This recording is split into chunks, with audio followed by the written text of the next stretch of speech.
අයිබෝන් සුබදැසනක් වේවා. අද අපි සූදානම් ආරම්භ කරන්න රට දකින්න පිටු අතර පත්තර බෙන්තුව. සුබදැසන දෘශ්‍ය. සුබදැසන බුද්ධික. මේ දිනවල අපි දිගින් දිගටම පුවත්පත්වල තියෙන තොරතුරු සම්බන්ධයෙන් පොඩි විශ්ලේෂණාත්මකව බැලුවොත් සතුටුදායක හිතෙන පුවත් ඇත්තම නැද්ද කියලා තමයි අද දිනුෂත් මමත් කතා බහ කරේ. නමුත් එක පැත්තකින් අපරාධ හොයාගෙන අනේක හොඳයි. නමුත් අපරාධ වෙන එක ඒ තරම් වටින කාරණාවක් නෙවෙයි. ඊයේ දිනුෂ මතක් කරා මේ දකින්න ප්‍රමාණයට වඩා වාර්තා නොවන ප්‍රමාණය වැඩි කියන එක. අද දවසේදීත් අපරාධ සම්බන්ධයෙන් තොරතුරු කිහිපයක් වාර්තා වෙනවා. සහ අපරාධ කොහොමද විශ්ලේෂණය කරන්නේ සහ ඒවට විසඳුම් දෙන්නේ කොහොමද කියන එක සම්බන්ධයෙන් අද දවසේදීත් පුවත්පත්වල වාර්තා වෙනවා. ඒ වගේම තමයි කොරෝනා තත්ත්වය ගත්තොත් ලෝකයේ මේ වෙන විට මොන තැනද තියෙන්නේ කියන එක අපි නිතරම උදේ පාන්දර කතා බහ කරනවා. ඒ සම්බන්ධයෙන් තොරතුරු දිනුෂෙන් දැනගන්නටත් සූදානම්. අද දවසේ වෙන විට ලංකාවත් ලෝකයේත් මොන තැනකද තියෙන්නේ අපි එන්නත් කරණය ආරම්භ කරලා තිනවා. රටක් විදිහට ගත්තොත් ප්‍රතිශක්තිකරණ ජාතියක් බවට පත් කරන්නට මේ රට ප්‍රතිශක්තිකරණයෙන් වැඩි රටක් බවට පත් කරන්නට කටයුතු සංවිධානය කරලා තිනවා. මේ මාසේ අවසන් වන විට රටේ සියලුම ජනතාවට අවශ්‍ය කරන සියලුම ජනතාවට එන්නත් ලබා දීලා මේ රට ප්‍රතිශක්තිකරණ ජාතියක් බවට පත් වෙන්නට හැකියාව ලැබෙයි කියලා විශ්වාස කරන වගේ තමයි අද පුවත්පත්වල පැහැදිලි කරලා තිනවා. ජනවාරි මාසෙට වැඩිය පෙබරවාරි මාසේ සංචාරකයන්ගේ පැමිණීම දෙගුණයක් වෙලා තියෙනවා කියලා බලාපොරොත්තු වෙනවා. මේ 3 ගුණය 4 ගුණය බවට පත් වෙයි කියලා ලංකාවට මුදල් ලැබෙන ප්‍රමාණය වගේ වැඩි වීම වගේම මේ රටේ සංවර්ධන කටයුතු පිළිබඳවත් කතා බහ කරන්නට අද පුවත්පත් සූදානම්ෙන් සිටිනවා. දිනුෂ කොහොමද ලෝකේ තත්ත්වය? කොහොමද දවසේ තත්ත්වය? ඔව්. ලංකාවේ තත්ත්වෙන් අපි පටන් ගත්තොත් සෞඛ්‍ය ප්‍රවර්තන කාර්යාංශය යවත් කාලීන කරනවා ඊයේ රෑ 10:03ට ඔවුන්ගේ වෙබ් අඩවිය යනු 84610ක් කොවිඩ් ආසාදිතයන් වාර්තා වෙනවා මේ වෙන විට ලංකාවෙන්. ඊයේ දවස වෙන විට රෝහල් ගතව ප්‍රතිකාර ලබන සංඛ්‍යාව 3285යි. ඊයේ දවසට 351 දෙනෙක් අලුතෙන් ආසාදිතයන් හැටියට වාර්තා වුණා. මේ වෙනකොට සුව වෙලා ගිහිල්ලා ඉන්න ප්‍රමාණය 80836යි. මරණ 489ක් වාර්තා වෙනවා. ඒ ලංකාවේ තත්ත්වය සෞඛ්‍ය ප්‍රවර්ධන කාර්යාංශය වාර්තා කරනවා. ඒකට ලෝකේ තත්ත්වය ලෝක සෞඛ්‍ය සංවිධානයේ දත්වලට අනුව ග්‍රීනිච් වේලාවෙන් අද පාන්දර 10:26ට අද පාන්දර කියන්නේ 12:26ට 2:26ට වාර්තා කරනවා 11 කෝටි 62 ලක්ෂ 496ක් වාර්තා වෙනවා. 11 කෝටි 62 ලක්ෂ 496ක් වාර්තා වෙනවා. ඒ ආසාදිතයන් සංඛ්‍යාව 25,80,556ක් මරණ වාර්තා වෙන බව ලෝක සෞඛ්‍ය සංවිධානයේ වාර්තා සඳහන් කර සිටිනවා. අර ලයිස්තුව ගත්තොත් තවම පෙර පරිදිමයි. ඒ තමයි ඉදිරියෙන්ම සිටින්නේ ඇමරිකා එක්සත් ජනපදයෙන් තමයි වැඩිපුරම රෝගීන් වාර්තා වෙන්නේ, ආසාදිතයන් වාර්තා වෙන්නේ, මරණ සංඛ්‍යාවත් එහෙමයි. මේ අතරේ ලෝක සෞඛ්‍ය සංවිධානය ඊයේ හොරකමක් අල්ලගත්ත බුද්ධිකේ තමයි මේ චීනයෙන් සහ දකුණු අප්‍රිකාවෙන් එන්නත ඒ කියන්නේ බාල එන්නත් ඒ කියන්නේ කොපි කරලා එහෙම නැත්නම් හොර එන්නත් ගහලා තිනවා. ඒ හොර එන්නත් ඔගේ අත්තරංගුවටගෙන තිබෙනවා චීනෙන් සහ දකුණු අප්‍රිකාවෙන්. ලෝක සෞඛ්‍ය සංවිධානය කියනවා මේ ලොකු ජාවාරමක එක පොඩි කොටසක් විතරයි අපි අල්ලගත්තේ කියලා. දැන් මේ වගේ අර්බුදයක් විපතක් ආවයන් පස්සේ හොරුත් මතුවෙනවා. අපි අර මේ ඊයේ පෙරේදා මතක් කළා මතකද දන්නේ මේ ජපානයේ බෝනික්කන්ගේ ඒ කියන්නේ ගැහැණු ළමයින්ගේ දිනේ හිරාමත්සුරි දිනේ කියලා කිව්වා. දැන් ඊට දවස් 2කට පස්සේ මාර්තු මාසේ 5 වෙනිදා වෙද්දී දවසක් එනවා. ඒ දවස කියන්නේ මේ ටැන්ගොනොසෙකු කියලා. ඒ කියන්නේ පිරිමි ළමයින්ගේ දවස. ටැන්ගොනොසෙකු. ඔව් ටැන්ගොනොසෙකු. ජපන් භාෂාවෙන්. ජපන් ගිහිල්ලා තියෙනද ඔච්චර ජපන් ගැන කතා කරන්නේ? එක වතාවක් ගිහිල්ලා තියෙන සති දෙකක් විතර ගිහින් ඉඳලා ආවේ. එහෙම ඉගෙන ගන්න බෑ. දැන් අද දවසේදී බුද්ධික ජපන් පිරිමි ළමයින්ට තමයි මේ දවස් වෙන්නේ. දැන් දවස් 2කට කලින් ජපන් ගෑනු ළමයින්ට මේ දවසේ එදා තිබුණෙත් ජීවිත කාලෙම හම්බ වෙච්ච බෝනික්කෝ ගෙනල්ලා බෝනික්ක ප්‍රදර්ශනයට තියලා එන අයට කන්න බොන්න දීලා එහෙම වැඩක්.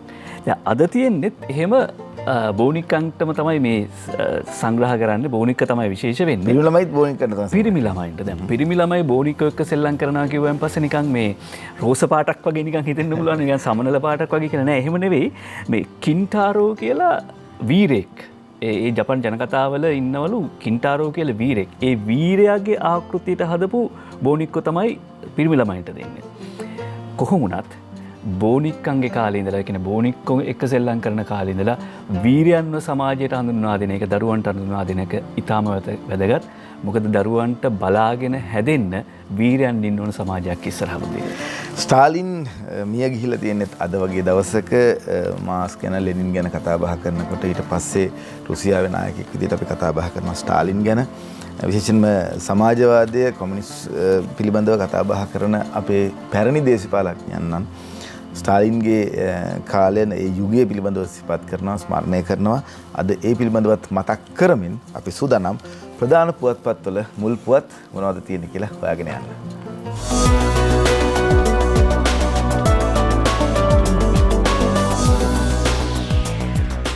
ලංකාදීප පුවත්පතෙන් ආරම්භ කරන්න මුල් පුවත අතුරුදන් කාන්තාව පොලිසියට පැමිණිලි කළයි.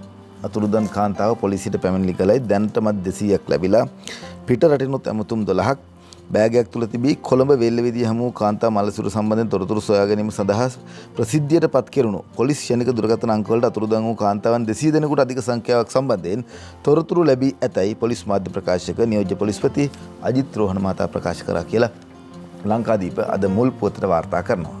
අර CCTV දර්ශනවල දැකපු කරේ එල්ලන් යන බෑග් එක ගෙදර ගෙනල්ලාලු කුරුවිට තරුණියගේ හිස සොයා SIගේ නිවස අවට පීඩයි ලිඳත් ඉසි ඝාතනයේ සිදු හෝටලයේ පිටුපස සිට මෝයකට දක්වා කැලණි ගඟෙත් සොයයි කීර්ති මෙඩිස් වාර්තා කරන්නේ මව්බිම පුවත්පතේ ප්‍රධාන සිරස්තලය. දරුවන්ගේ නාමයෙන් ඔය සම්බන්ධයෙන් නවත්වන්නයි ඉල්ලුවා බුත්තල SIගේ බිරිය පොලිසියට හෙළි කළ කතාව කීර්ති මෙඩිස් වාර්තා කර සිටිනවා. ඉන් එහා ඒ ගැන මොනවත් කියන්නේ නැහනේ. ඒ ඇති. දිවයින පුවත්පතේ මුල් පුවතට යන සූදානම්. දිවයින අද තරුණයාගේ හිස සොයා කැලණි ගඟේ මෙහෙයුමක් කියලා තරුණියගේ හිස සොයා කැලණි ගඟේ මෙහෙයුමක් කියලා වාර්තා කරලා තියෙනවා. මුල් පුවත විදිහට දිවයින වාර්තා කරලා තියෙන්නේ තරුණයෙකු හප්පා පලා යාම. චම්පිකට අධි චෝදනා අනතුරට ලක් වූ සංදීප් ප්‍රථම වතාවට උසාවි. එයි වැරදිකරුද නිවැරදිකරුද අසද්දී චම්පික නිහඬයි. ඒ අබේනායක මේ වාර්තාව ඉදිරිපත් කරන්නේ තරුණයෙකු ජීප් රථයකට යට කර පලා යාම ඇතුළු චෝදනා යටතේ පවරා ඇති නඩුවේ විත්තිකාර හිටපු අමාත්‍ය පාටලි චම්පක රණක මහතාට කොළඹ මහාධිකරණ විනිසුරු නාමල් බලල්ලේ මහතා ඉදිරියේ ඊයේ අධිචෝදනා පත්‍රය කියවා දුන්නා කියලා දිවයින පුවත්පත මුල් පුවතට වාර්තා කරනවා. අද පුවත්පතේ ප්‍රධාන සිරස්තලය වන්නේ පෙබරවාරි මාසේ 28 වෙනිදායින් පස්සේ 2021 අවුරුද්දේ අන්තර් පන්තිවලට අන්තර් ශ්‍රේණිවලට සිසුන් බඳවා ගැනීමේ කටයුතු නතර වුණාලු. අනේ ආයෙනම් කතා කරන්න එපා කියලා අධ්‍යාපන ලේකම් මහාචාර්ය කපිල පෙරේරා මහත්මයා කියනවා. ජාතික පාසල්වල අතරමැදි ශ්‍රේණිවල පුරපාඩු අවසන් කිසිදු ඇතුළත් කිරීමකට ඉල්ලීම් ඉදිරිපත් නොකරන ලෙස අධ්‍යාපන අමාත්‍යාංශ ලේකම් දන්වයි කියලා නවෝදයා පවනි වාර්තා කර සිටිනවා. ඉල්ලීම් කිසිවක් ඉදිරිපත් කරන්න එපා. කිසිදු ඉල්ලීමක් සඳහා අධ්‍යාපන අමාත්‍යාංශය අවධානය යොමු කරන්න පුළුවන් කමක නෙවෙයි ඉන්නේ. හේතුව 28 වෙනිදායින් අවසන් කළා අන්තර් ශ්‍රේණිවලට සිසුන් ඇතුළත් කර ගැනීම කියලා නිවේදනයක් නිකුත් කරමින් අධ්‍යාපන ලේකම්වරයා සඳහන් කර තිබෙන බව අද පුවත්පත වාර්තා කර සිටිනවා. දිනවෙන පුවත්පත වාර්තා කරන මුල් පුවතට නඩුවක් කල්දබා ගැනීමට පාටලි උත්සාහ දරනවා කියලා නියෝජ්‍ය සොලිසිටර් ජෙනරාල් දිලීප පීරිස් මහතායි ඉදිරිපත් කළ තියෙන මේ රෝෂාන් තුෂාර තමයි වාර්තාව ඉදිරිපත් කරන්නේ දිනවෙන පුවත්පතට. ආරක්ෂාකාරීව හා අපරීක්ෂාකාරීව හා අධික වේගයෙන් රියපදවා තරුණයෙකුට බරපතල තුවාල කර පලා ගිය චෝදනා ලැබූ හිටපු ඇමති පාර්ලිමේන්තු මන්ත්‍රී පාටලි චම්පක රණවකට විරුද්ධව අධිචෝදනා කියවා දීම කොළඹ මහාධිකරණයේදී ඊයේ සිදු කරා කියලා සඳහන් වෙනවා. මෙහිදී දිනවෙන පුවත්පත වාර්තා කරනවා අධිචෝදනා දුන්නා වගේම කොහොමද නඩුව කල්දබා ගැනීමට මොවුන් කටයුතු කරන්න කියලා. පාටලි චම්පක රණවක මහතා අධිකරණයේ පෙනී සිටීමෙන් අනතුරුව මහාධිකරණ විනිසුරු නාමල් බලල්ලේ මහතා ඉදිරියේ අධිචෝදනා කියවා දුන්නා. 2016 පෙබරවාරි 28 වන දින රාජගිරිය ප්‍රදේශයේ අපරීක්ෂාකාරීව අධික වේගයෙන් පාරේ ගමන් ගන්නා සෙසු පුද්ගලයන් පිළිබඳව සැලකිල්ලෙන් තොරව රියපදවා තරුණයෙකුට බරපතල තුවාල කිරීම, රියේ ගැටුණු තරුණයා රෝහලකට රැගෙන යාමකින් තොරව පලා යාම, රියානතුර පිළිබඳව පොලිස් ස්ථානයකට වාර්තා නොකිරීම, 1951 මෝටර රථ ආඥා පනත යටතේ 17 වන වගන්ති ප්‍රකාරව දඬුවම් ලැබිය යුතු වරදක් බව දිනවෙන පුවත්පතේ එම වාර්තාව ඉදිරිපත් කරලා තියෙනවා. අතර ඒක සොලිසිටර් ජෙනරාල් නියෝජ්‍ය සොලිසිටර් ජෙනරාල් දිලීප පීරිස් මහත්මයා ප්‍රකාශ කරලා තියෙනවා මේ නඩුව කල්දමා ගැනීමට ගන්න උත්සාහයක් මෙතන සිද්ධ වෙනවා. ඒක නිසා ඒකට ඉඩ දෙන්න එපා කියලා. අද අරුණ පුවත්පතේ ප්‍රධාන සිරස්තලය ඩයලොග් එකකට සංවාදයකට කතාබහකට මුල පුරන්න පුළුවන් තැනක් නිසා බුද්ධික අර දිනමින පුවත්පතේ අනුසිරස්තල ඉදිරිපත් කළ හිටියොත් මේ කතාව ඊට පස්සේ පෙළගැස්ස ගන්න අපිට පුළුවන් වෙයි. නෙළුම් මලෙන් කවුද උපදින්න හදන්නේ කියලා වාර්තා කරනවා දිනවෙන පුවත්පත. උතුරු පළාත් විශේෂ රසුල දිල්හල් ගමගේ වාර්තා කරනවා විගී නෙළුම් මලෙන් එයි කියලා. උතුරු නැගෙනහිර කඳුකර හා වතුකර නියෝජිත උතුරු නැගෙනහිර කඳුකර හා වතුකර නියෝජනය වන පරිදි වෙනම දෙමළ සන්ධානයක් බිහි කිරීමට උතුරු පළාත් හිටපු ප්‍රධාන ඇමති සී විග්නේෂන් මහතා කටයුතු කරයි. උතුරේ සෙසු දෙමළ දේශපාලන පක්ෂ වවුනියාට රැස් වූ දෙමළ ජනතා සන්ධානයක් පිහිටවීමේ වැඩසටහන හේතුවෙන් මෙය ක්‍රියාත්මක කිරීමට කටයුතු සංවිධානය කරලා තියෙනවා කියලා සඳහන් කරනවා විජී නෙළුම් මලෙන් එයි. ඔව් දැන් ඔය කතාවට මුල පුරන්න හේතුව දැන් එක පැත්තකින් ගත්තම අර BJP කියද්දී ලංකාවේ ශාඛාවක් ආරම්භ කරනවා කියලා BJP සංකේතය නෙළුම් මල. ඒක නිසා ඔය කතාව ගැන මේ වෙනම කතිකාවතක් ඇති වෙයි. හැබැයි මම කිව්ව බුද්ධිකර මේ කතාවකට මුල පුරන පුවතක් අරුණ පුවත්පත වාර්තා කරනවා කියලා ඒ අරුණ පුවත්පතේ ප්‍රධාන සිරස්තලයට යන්න කලින් අද පුවත්පතේ මුල් පිටුවේ වාර්තා කරන කාරණාවක් ජාතික පුවත්පත් සියල්ලම මේ කරුණ අද දවසේ වාර්තා කරනවා. නිදර්ශනී වික්‍රමසිංහ අද පුවත්පතට කියා සිටින්නේ කොළඹ නගරයේ ඔක්සිජන් ප්‍රතිශතය 15ට ජනගහනයට සාපේක්ෂව කොළඹ නගරයේ ඔක්සිජන් ප්‍රතිශතය 15 බසමින් තිබෙන බව ඊයේ අනාවරණය කරනවා. කොළඹ නගරයේ ජීවත් වන ජනතාවට ඉදිරි කාලය තුළදී ඔක්සිජන් හිඟවීමේ ගැටලුවකට මුහුණ දීමට සිදුවන බව පරිසර අමාත්‍යාංශයේදී පැවති සාකච්ඡාවකදී අනාවරණය වී තිබෙනවා. මේ සඳහා කොළඹ මහනගර සභාව වෙනම වැඩපිළිවෙලක් ක්‍රියාත්මක කරනවා කියලා සඳහන් කරනවා. හැබැයි දැන් ඔක්සිජන් ප්‍රතිශතය අඩු වෙමින් තිබුණා වුණත් කොළඹ නගරය කියලා කියන්නේ මුහුදට සමීප නගරයක් වෙන නිසා මුහුදේ තියෙන ඇල්ගී වලින් නිෂ්පාදනය කරන ඔක්සිජන් කොළඹ නගරයට ලැබෙනවා. එහෙම තවම ඔක්සිජන් නැති එහෙම නැත්නම් ඔක්සිජන් අඩුවක් අපි හුස්ම ගනිද්දී දැනෙන්නේ නැහැ කියලා tie විශේෂඥවරු කියා සිටියා. දැන් එහෙම කතා කරගෙන යද්දී අපිට මතකයි අපි සඳහන් කළා මේ ජනවාරි මාසෙදී ලෝකේ තියෙන මුල්ම රම්සා තෙත්බිම් නගරය බවට පත් වෙන්නේ කොළඹ නගරය. ඒ කොළඹ නගරයේ රම්සා තෙත්බිම් නගරය විදියට පත් වෙන්න හේතුව තමයි නාගරික සංවර්ධන අධිකාරිය මේ කොළඹ නගරයේ තියෙන තෙත්බිම් සංවර්ධනය කරන්න ගත්ත පියවර ඒකට හේතු වුණා. දැන් අද අරුණ පුවත්පත වාර්තා කරන ප්‍රධාන සිරස්තලයට යන ලෑස්ති අපි දන්නව කතාවක් අහලා තියෙනවනේ බුද්ධිකර අහස කඩා වැටුණ කියලා දිවපු කතාව. හැබැයි සද්දේ ආපු වෙලාවෙම පොඩ්ඩක් බැලුවනම් මේ මොකද්ද සද්දේ කියලා බෙලිගෙඩියක් කියලා තේරුම් ගන්න තිබුණා. දැන් මුතුරාජ්‍යවල නාගරික සංවර්ධන අධිකාරියට අත්පත් කරගන්න යනවාය පරිසර විනාශයක් සිද්ධ වෙන යනවායි කියලා තමයි සමාජ මාධ්‍ය සහ හමු වෙන සියලු දෙනා කතා කරන්න පටන් ගත්තේ. අද අරුණ පුවත්පත කියනවා මුතුරාජ්‍යවලට හෙක්ටාර් 2000ක් අහිමි වෙලා. දැනට ඉතිරි හෙක්ටාර් 1200යි. රැකගන්න නව වැඩපිළිවෙලක් රම්සා තෙත්බිමක් බවට පත් කිරීමට තීරණය. සාලිය කුමාර ගුණසේකර සහ එරන්දි කෞශලය වාර්තා කර සිටින්නේ හෙක්ටාර් 3064ක්ව පැවති මුතුරාජ්‍යවල තෙත් භූමිය අද වන විට හෙක්ටාර් 1200 දක්වා අඩු වී තිබෙන බව නාගරික සංවර්ධන රාජ්‍ය ඇමති ආචාර්ය නාලක ගොඩහේවා මහත්මයා සඳහන් කරනවා. එතකොට දැන් නාගරික සංවර්ධන අධිකාරියටට පත් කරගන්නේ මේක මේ ගොඩනැගිලිදි කරන්න එහෙම නෙවෙයි හරියට සංවර්ධනය කරන එක. කොළඹ නගරයේ අත්දැකීම් අපිට තියෙනවා. කොළඹ නගරයේ තෙත්බිම් හරියට සංරක්ෂණය වුණේ ගහකොළ පේන්න පටන් ගත්තේ නාගරික සංවර්ධන අධිකාරිය විසින් ඒක සංවර්ධනය කරන්න පටන් ගත්තයින් පස්සේ. එතකොට මුතුරාජ්‍යවල අභය භූමි කලාපයක් ලෙස නම් කර තිබුණත් එය ජාතික රක්ෂිතයක් ලෙස මෙතෙක් නම් කර නැත.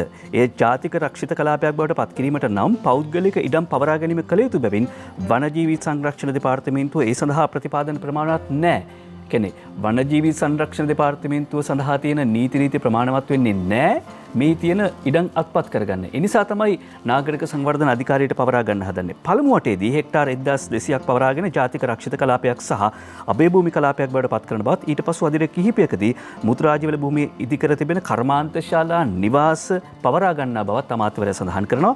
මුතුරාජ්‍යවල පරිසර පද්ධතියේ හෝටල් හෝ කැසිනෝ කටයුතු කිරීමට කිසිවෙකුට ඉඩ ලබා නොදෙන බව මේ අභය භූමි කලාපයේ කිසිදු සංවර්ධන කටයුත්තක් කිරීමට ඉඩ නොදෙන බවත් සඳහන් කොට තිබෙනවා. මොකද අද පුවත්පත ටිකක් දිගට කතා කරන්න කමන්නේ නැහැ. ඔව්. අද පුවත්පත තවදුරටත් වාර්තා කරනවා මුතුරාජ්‍යවල තෙත්බිම රැකීමට ජාතික පාරිසරික පනත ප්‍රමාණවත් කියලා පරිසර නීතිවේදී ආචාර්ය ජගත් ගුණවර්ධන මහත්මයා කරන ප්‍රකාශය නිදර්ශනී වික්‍රමසිංහ වාර්තා කරනවා. යනෝ නාගරික සංවර්ධන අධිකාරිය මෙදිහත් වෙන්න ඕනේ නැහැ.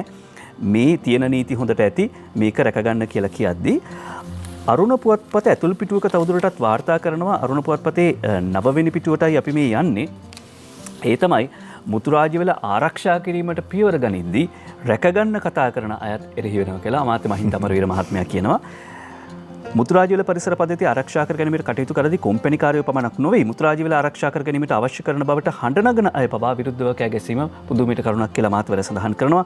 කැලෑ එලිකිරීම සම්බන්ධයෙන් 100කට වැඩි පිරිසකට නඩු පැවරීමට මේ වන විට කටයුතු කර තිබෙනවා. ඒ කියන්නේ කැලෑ කපනව නෙවෙයි කපන අය නීතියට හසු කරගන්නවා. වාර්තා කළ යුතු තැන කොතනද? එතන හොයාගෙන යන එක රාජ්‍ය මාධ්‍යයක් නිසා නෙවෙයි. පුරවැසන් විදිහට අපිට වගකීමක් තියෙනවානේ. දිවෙන පුවත්පතට යන්න සූදානම්. අපි දැන් මුතුරාජවිල සම්බන්ධයෙන් කතා බහ කරා. මොකක්ද ඇත්ත තොරතුර විස්තරය කොහොමද හරියට තියෙන්නේ කියන එක අපි හොයලා ඒ පිළිබඳවයි තොරතුරු ඔබට වාර්තා තවදුරටත් විවෘතයි කියන කාරණාවයි අපි කියන්නේ. අපි සියල්ල ඉදිරිපත් කිරීමට බලාපොරොත්තු වෙනවා. ඒ වගේම තමයි ඊයේ දවසේදී ආචාර්ය නාලකර ගොඩගේව අපේ අමාත්‍යවරයා ප්‍රකාශ කරා සංවර්ධනය කියලා කියන්නේ කොන්ක්‍රීට් හදනවා කියන එක නෙවෙයි. සංවර්ධනය කියලා කියන්නේ හරිතමය සංවර්ධනයක්, හරිත නගරයක්, හරිත ව්‍යාපෘතියක්, මේ සියල්ල සම්බන්ධයෙන් එතුමා පැහැදිලි කළ දුන්නා ඊයේ දවසේදී. අද දිවයින පුවත්පත වාර්තා කරනවා කොරෝනා සම්බන්ධයෙන් ගත්තු වාර්තා කිහිපයක්. එහි ප්‍රධාන වශයෙන්ම කතා බහ කරනවා ශ්‍රී ලංකාවේ පළමු කොරෝනා රෝගියා නැවත වතාවක් රෝහලට එන්න කියලා. ඔහුගේ ලේ සාම්පල අරගෙන තිනවා. දැන් කොහොමද වෛරස් තත්ත්වය පාලනය වෙලා තියෙන නිසා ප්‍රතිදේහ ප්‍රතිශක්තිකරණය කොහොමද ඇති වෙලා තියෙන්නේ කියන එක හොයාගන්න. ශ්‍රී ලංකාවේ පළමු කොරෝනා රෝගියාගෙන් මුල්වරට ලේ ගනී. ස්පුට්නික් එන්නතට අවසර. විශ්‍රාමික පාර්ලිමේන්තු මන්ත්‍රීවරුන්ට අද එන්නත්. ආසාදිතය 399ක් ඊයේ සුවද ලැබති. මඩකලපුව මහනගර සභාවේ ප්‍රධාන ගණකාධිකාරිවරයාට කොරෝනා. මෙහෙම වාර්තා කරනවා. මෙලට මුල්ම කොරෝනා වෛරසය ආසාදනය වූ සංචාරක මාර්ගෝපදේශකයාගේ රුධිර පරීක්ෂාවක් සිදු කිරීම සඳහා වසරකට පසු ශ්‍රී ජයවර්ධනපුර විශ්වවිද්‍යාලය මගින් ඊයේ ඔහුගේ රුධිර සාම්පල් ලබාගෙන තියෙනවා. වෛද්‍ය චන්දිම ජීවන්තර මහතා අධ්‍යක්ෂ ධූරය දරන ශ්‍රී ලංකා ජයවර්ධනපුර විශ්වවිද්‍යාලයේ ආසාත්මිකතා ප්‍රතිශක්ති විද්‍යාව හා ජෛව විද්‍යා ආයතනය මගින් මෙසේ ඔහුගේ ලේ සාම්පල් ලබාගෙන තිනවා. පළවෙනි කොරෝනා රෝගියා 2020 වසරේ මාර්තු 11 තමයි වාර්තා උනේ. අද වෙන විට අවුරුද්දකට කිට්ටු කාලයක් ගිහිල්ලා තිනවා. ඔහුගේ සාම්පල පරීක්ෂා කිරීමෙන් බලාපොරොත්තු වෙනවා කොහොමද ප්‍රතිශක්තිකරණය ඉහළ ගිහිල්ලාද නැද්ද, නැත්නම් ඒ අනුව කළ යුතු අනිකුත් ක්‍රියාමාර්ග මොනවද කියලා ලෝකයේ තත්ත්වයන් එක්ක සසදා බලලා වැඩ කටයුතු කරන්න. ඒ වගේම තමයි ආසාදිතයෝ 399ක් ඊයේ දවසේදී සුවය ලැබුවා කියන පුවතත් වාර්තා වෙනවා. මඩකලපුව මහනගර සභාවේ ප්‍රධාන ගණකාධිකාරියට කොරෝනා, ඒක නිසා නගර සභාවේ කටයුතු සම්බන්ධීනොත් විස බීජ හරණය සම්බන්ධීනොත් වාර්තා වෙලා තියෙනවා. කොවිඩ් වසංගතයේ ලෝක ආර්ථිකය ආපස්සට ගෙනියනවා කියලා පුරෝකතනය කරලා තිබුණා. හැබැයි ලංකාවේ ආර්ථිකය කියලා තිබුණේ මේ 3%කින් විතර සංකෝචනය වෙනවා කියලා. හැබැයි මහ බැංකුව කියන විදිහට 6%ක වර්ධනයක් පෙන්වුම් කරන්න පුළුවන් මේ අවුරුද්දේදී. ආර්ථිකයේ යථාවත් වනතුරු ණය අනුපාත අඩුවීම වැදගත් කියලා මහ බැංකුව සඳහන් කරනවා. මහ බැංකුව පොලි අනුපාතික මේ පවතින මට්ටමේම තියන්න තීරණය කළා තිබෙනවා. ඒ කියන්නේ ණය ගනිද්දි සහ ඒ වගේම අනිත් පැත්තෙන් ඉතුරු කිරීම වලදී ලැබෙන පොලි අනුපාතික අඩු කරන විශේෂයෙන්ම ඵලදායී අංශ වලට බැංකු මගින් ණය දීම අත්‍යවශ්‍යයි කියලා මහ බැංකුව යෝජනා කර සිටිනවා, ප්‍රකාශ කර සිටිනවා. ශමිල පෙරේරායි වාර්තා කර සිටින්නේ ආර්ථිකයේ තිරසාර ලෙස යථා තත්ත්වයට පත්වීමක් පෙන්වුම් කරන තෙක් ණය අනුපාතික අඩු මට්ටමක පැවතීමේ අවශ්‍යතාව අවධාරණය කරනවා. අලුත් ව්‍යාපාරික අවස්ථා බිහි වෙලා තිනවා. ඒවා සඳහා ආයෝජනය කරන සූදානම් වෙන අය අලුතෙන් බිස්නස් පටන් ගන්න උදවියට ණය දෙන්න කියලා මහ බැංකුව යෝජනා කර සිටිනවා පෞද්ගලික බැංකු වලට. ඔය තොරතුරු කියන අතරතුරේදී කොරෝනා සම්බන්ධයෙන් තියෙන තොරතුරුත් මම මුලින් ගන්නම් දිනෝෂ. ඔව්. භූම දාණයට ගෙන යන කොවිඩ් මృతදේහ පෙට්ටි යලි අරින්න අවසර නැහැ. ලංකාදීප වාර්තා කරන්නේ ෆොටෝ ගැනීම, වීඩියෝ කිරීම තහනම්. භූම දාණයට රැගෙන යන කොවිඩ් මృతදේහ තැන්පත් කර ඇති පෙට්ටි කිසිදු හේතුවක් මත හෝ නැවත විවෘත කිරීමට අවසර නැතයි කොවිඩ් මృతදේහ භූමදාන සම්බන්ධයෙන් සෞඛ්‍ය අමාත්‍යාංශය නිකුත් කළ මාර්ගෝපදේශන මදාවේ සඳහන් වෙනවා.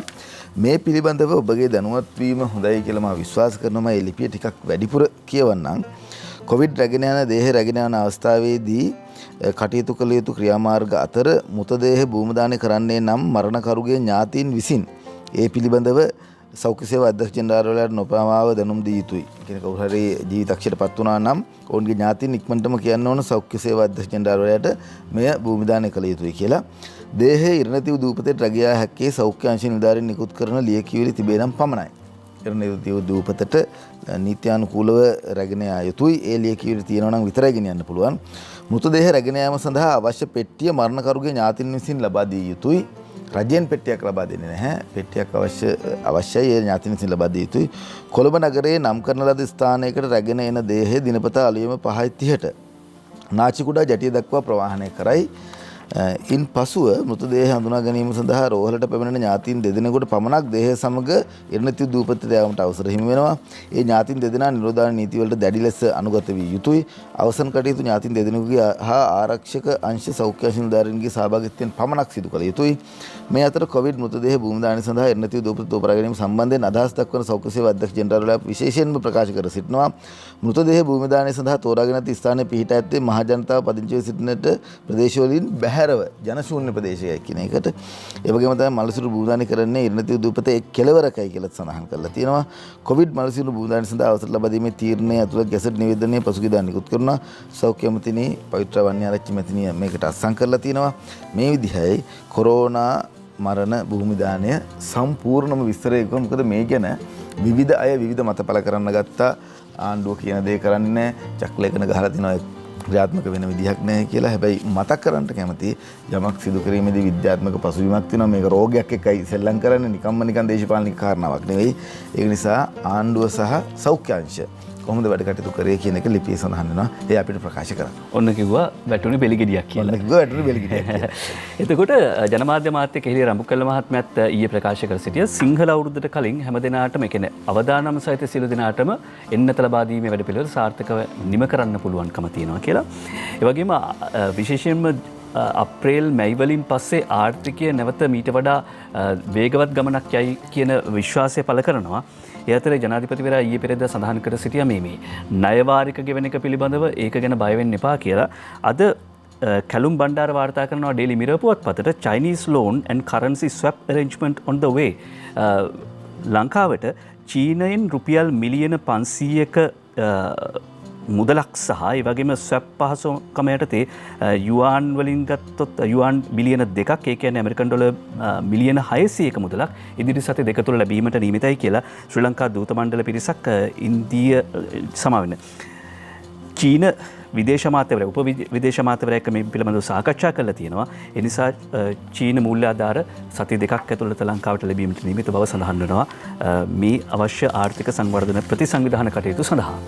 පහුගිය කාලෙදී දිගින් දිගටම කතා බහ කරා මේ රට ගොඩක් ණය වෙලා තියෙනවා. අවුරුදු 72ක් තිස්සේ නිදහස ලැබුණාට පස්සෙම 73ක් වෙනකොට දිගින් දිගටම ණය බරින් තමයි මිදිකිලා තිබුණේ. මේ ආණ්ඩුවට මේ කළමනාකරණය කරගත්ත නොහැකි වේවි. පොලිය වාරකයවත් ගෙවා ගන්නට නොහැකි වේවි කියන කතාව. නමුත් අද ඩේලි මිරර් පුවත්පත නේද ඩේලි මිරර් පුවත්පතේ ප්‍රකාශ කරා මේ පිළිබඳව කොහොමද කටයුතු සංවිධානය වෙන්නේ කියලා. ඒ වගේම තමයි සංවර්ධනය කියලා කියන්නේ මුදල් ලංකාවට කොහෙන් හරි ණයට අරගෙන කොන්ක්‍රීට් වනාන්තර හදන එකම නෙවෙයි කියන එක ආණ්ඩුව විසින් දැන් ප්‍රකාශයටපත් කරලා තියෙනවා. සංවර්ධනයේදී අධ්‍යාපනය ඉතාමත්ම වැදගත් ගුණාත්මක බවින් යුත් පුරවැසියෙක් බිහි කරන්නට නියන්ගොඩ අනුනාහිමිට කුලපති පදවිය කියලා අද ඡායාරූපයක් එක්ක ලංකාදීප පුවත්පත වාර්තා කළ තියෙනවා. විශේෂ පුවතක් විදිහට අපි මේ තෝරගත්තේ නියන්ගොඩ අනුනාහිමිට කුලපති පදවිය ශ්‍රී ලංකාවේ 16 වන රාජ්‍ය විශ්වවිද්‍යාලය ඊයේ දවසේදී නිල වශයෙන් විවෘත කරා. ශ්‍රී ලංකාවේ 16 වෙන රාජ්‍ය විශ්වවිද්‍යාලය හා දේශීය වෛද්‍ය අධ්‍යාපනයට වෙන් වූ පළමු විශ්වවිද්‍යාලය වන ගම්පහ වික්‍රමාරච්චි වෛද්‍ය විද්‍යාලයට ආරම්භ කිරීමේ නිල උත්සවය ජනාධිපති ගෝඨාභය රාජපක්ෂ මහතාගේ ප්‍රධානත්වයෙන් කොළඹ බණ්ඩාරනායක අනුස්මරණ ජාත්‍යන්තර සම්මන්ත්‍රණ ශාලාවේදී පැවැත්වුණා. එම විශ්වවිද්‍යාලයේ කුලපති ධූරය නියන්ගොඩ විජිතසිරි මල්වතු පාර්ශවයේ අනුනාහිමියන් වෙත පිරිනැමුණු අවස්ථාව ඡායාරූපෙන් නගලා තියෙනවා. ඒ සඳහා වන විජිනිපත ජනාධිපතිවරයා විසින් අනුනාහිමියන්ට පිරිනැමුණු ලැබුවා.